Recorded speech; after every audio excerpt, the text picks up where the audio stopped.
Morning prime में बड़ी खबर आपको दे दें। कल यानी 4 जून को होने वाली मतगणना से पहले आज चुनाव आयोग प्रेस कॉन्फ्रेंस करने वाला। चुनाव आयोग की प्रेस कॉन्फ्रेंस अब से कुछ देर बाद यानी दोपहर 12:30 बजे होगी। इस प्रेस कॉन्फ्रेंस में चुनाव आयोग मतगणना से जुड़े तमाम प्रोटोकॉल्स की इंफॉर्मेशन देगा।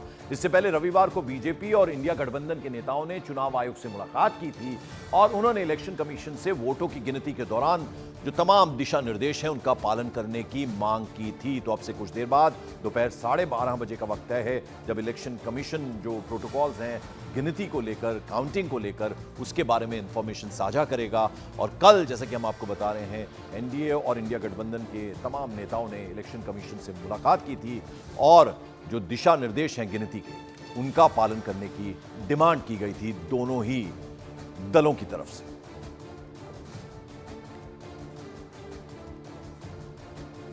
तो 4 जून को वोटों की गिनती होगी और यह साफ हो जाएगा, यह क्लियर हो जाएगा कि इस बार जनता ने किस पर अपना भरोसा जताया। जैसे जैसे ईवीएम मशीनें खुलेंगी वैसे वैसे आंकड़े और साफ होते जाएंगे, लेकिन नतीजे आने से पहले ही इस बार चुनाव आयोग और ईवीएम पर सवाल उठने लगे हैं। लिहाजा अपनी अपनी मांगों को लेकर नेता चुनाव आयोग के दफ्तर पहुंचे और मतगणना को लेकर कई सारे सुझाव चुनाव आयोग को दिए।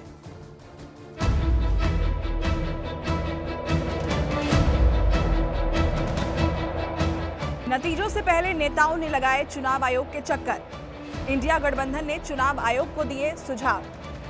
बीजेपी ने उठाया मतगणना के प्रोटोकॉल का मुद्दा। जैसे जैसे लोकसभा चुनाव के नतीजों का वक्त पास आ रहा है, नेताओं के दिलों की धड़कनें भी बढ़ती जा रही हैं। चाहे एनडीए हो या फिर इंडिया गठबंधन, हर नेता मतगणना को लेकर पूरी तरह से अलर्ट है और यही वजह है कि रविवार को इंडिया गठबंधन और बीजेपी के नेताओं ने चुनाव आयोग से मुलाकात की। वित्त मंत्री निर्मला सीतारमण की अगुवाई में बीजेपी नेता चुनाव आयोग के दफ्तर पहुंचे। बीजेपी प्रतिनिधिमंडल ने चुनाव आयोग के सामने मतगणना में जुटे कर्मचारियों की ट्रेनिंग के साथ कई महत्वपूर्ण मुद्दे उठाए। बीजेपी की मांग है कि चुनाव आयोग मतगणना के प्रोटोकॉल का पालन सुनिश्चित करे, मतगणना की प्रक्रिया में पूरी सेफ्टी और सुरक्षा बरती जाए, चुनाव प्रक्रिया को कमजोर करने वाले लोगों के खिलाफ कार्रवाई हो। वहीं इंडिया गठबंधन ने भी चुनाव आयोग से मुलाकात कर मतगणना से जुड़ी तैयारी पर चर्चा की। साथ ही कांग्रेस पार्टी ने चुनाव आयोग के सामने बैलेट पेपर को पहले गिने जाने का मुद्दा भी उठाया। विपक्षी गठबंधन ने भी चुनाव आयोग के सामने कई मुद्दे उठाए, जिसमें सबसे महत्वपूर्ण है पोस्टल बैलेट के रिजल्ट ईवीएम से पहले जारी किए जाएं, काउंटिंग के दौरान पर्यवेक्षण नियमों को लागू कराएं, मतगणना की सीसीटीवी से मॉनिटरिंग हो और कंट्रोल यूनिट का वेरिफिकेशन हो।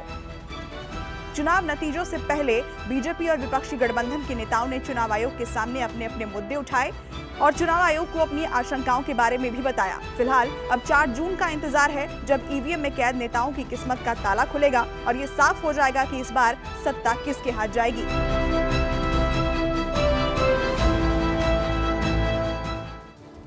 और कल चुनाव नतीजे आने से पहले चुनाव आयोग पर भी अब सियासत शुरू हो चुकी है। विपक्ष का कहना है कि कुछ महीनों से इलेक्शन कमीशन पर सवाल उठ रहे हैं। तो बीजेपी ने कहा कि कांग्रेस देश की चुनाव प्रणाली को बदनाम करने की कोशिश कर रही है। जनता का विश्वास पूरी तरह से चुनाव आयोग पे होना चाहिए। कोई ऐसा कदम नहीं उठाना चाहिए कि जनता का विश्वास उठ जाए। और